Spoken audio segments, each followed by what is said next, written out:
whatever his name is. Sorry, guys. I was praying. I believe that the Son of God is called Yeshua, and God keeps sending me people that says the Son of God's name is Yahushua or Yahoo. Did I mess it up? No, it's still going. Anyway, so that's why I was praying. I said, in the name of Yeshua HaMashiach, or whatever your name is, please reveal it to me if I'm wrong. Okay, Job chapter 16. The reason I'm reading this is because when the flying rolls come upon you because of lying, stealing, or boasting of I don't know why I'm doing that. I guess I'll just put it up here so you can look at this. The back door has come open. Having issues with wind today.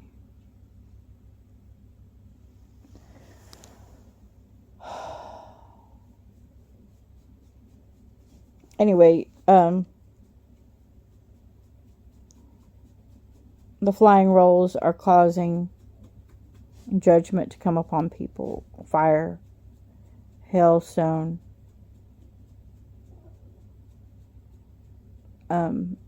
sulfur. It's in Zechariah 5, and it's in Jeremiah 35 and 37 and 38 is where it talks about that. Okay, so I'll give you the living letters because the living letters have a resonant frequency and they will change you. And don't we need to be changed, right? And then there is the word giving you an opportunity to take a picture of it and read along if you want. Here we go. And Iyob answered and said, I have heard many like these. All of you are comforters of trouble. Is there an end to words of wind? Or what provoked you that you answer? In other words, well, the reason we're reading Job is because you need to have an answer. You need to have an answer. You don't need to be without answer. Verse 4. I might also speak like you if you were in my place. I might heap up words against you and shake my head at you. I might strengthen you with my mouth, and my moving lips might bring relief.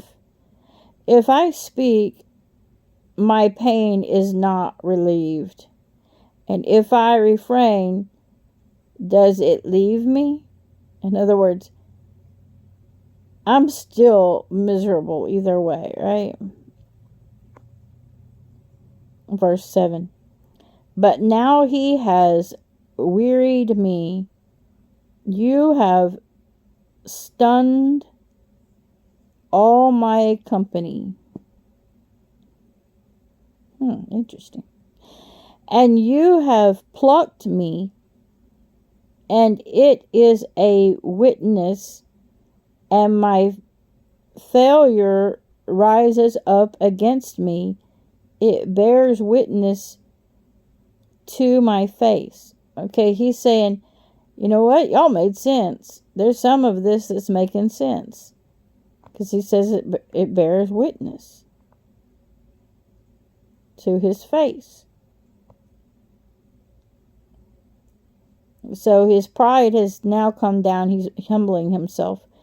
And that's chapter 16, verse 8. And then verse 9, he has torn in his wrath, and he hates me. He has gnashed at me with his teeth. My adversary sharpens his eyes upon me. Okay, he's admitting that it's Satan that is after him. Because adversary is what the word that's used for Satan in heaven most of the time. Ooh. So the adversary has gnashed his teeth against him. Verse 10. They open wide their mouths at me in scorn. They have smitten my cheeks. They mass themselves together against me. In other words, they come at me like a mob. Verse 11. El has handed me over to the perverse and cast me into the hands of the wicked. You put him in a sick bed is what happened. It's happened to me once.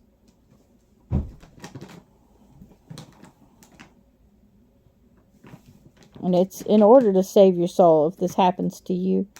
It's in order to save your soul. It's an act of love. Rather than totally destroy you. It's to make you understand that you're not in the right. Verse 12. I was at ease, but he broke me. Oh, we had some scriptures about being at ease the other day. So he's admitting sin. He said, I was at ease, but he broke me.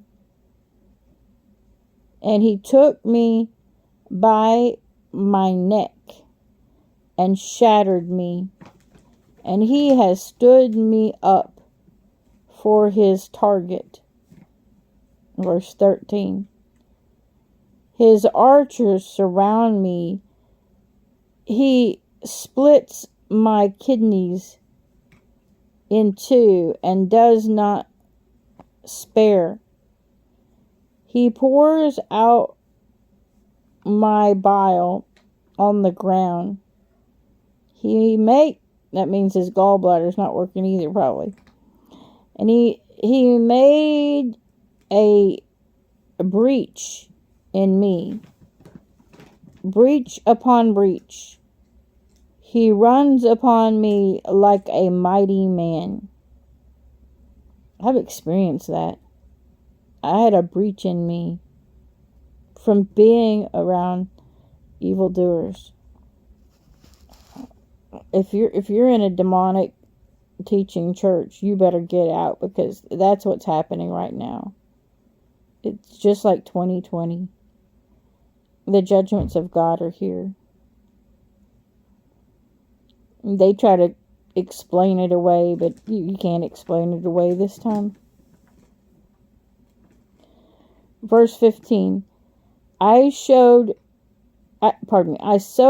sackcloth over my skin and laid my horn in the dust. I guess his horn for blowing for the holidays, right? For the blowing of the horns. I can't think of one of them right now. I can't say it right anyway. Verse 16. My face is reddened from weeping, and on my eyelids is the shadow of death. Though no violence was on my hand, and my prayers were sincere, O earth, do not cover my blood, and let my cry have no resting place. See, even now my witness is in the Shemaim, and my defender is on high.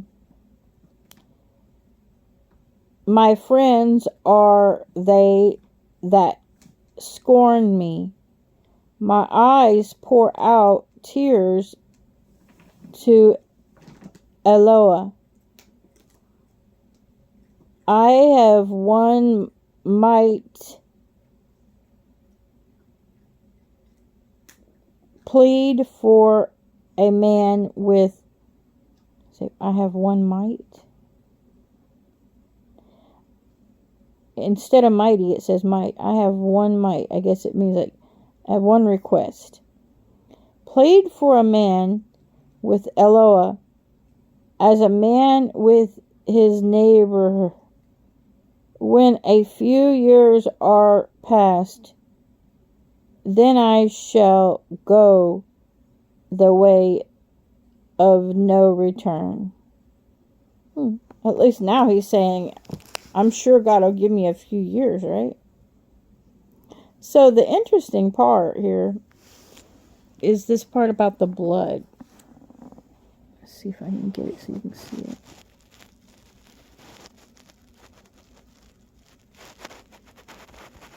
My face is reddened from reading.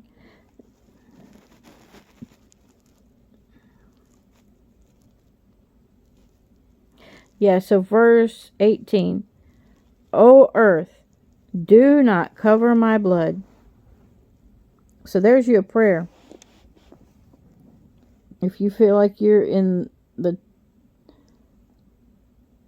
talons of the devil, tell the earth to not cover your blood. And let my cry have no resting place. In other words, he says, I don't want to die. That's pretty much what he's saying. Don't swallow me up. Earth, earth, earth, do not swallow me up. Because he had already, that's like his way of renouncing. Because he was speaking a lot of death over himself earlier, like saying, I wish that I could die. I wish that my mother was never bore me. Okay, so I guess, men repent different than women. God bless you.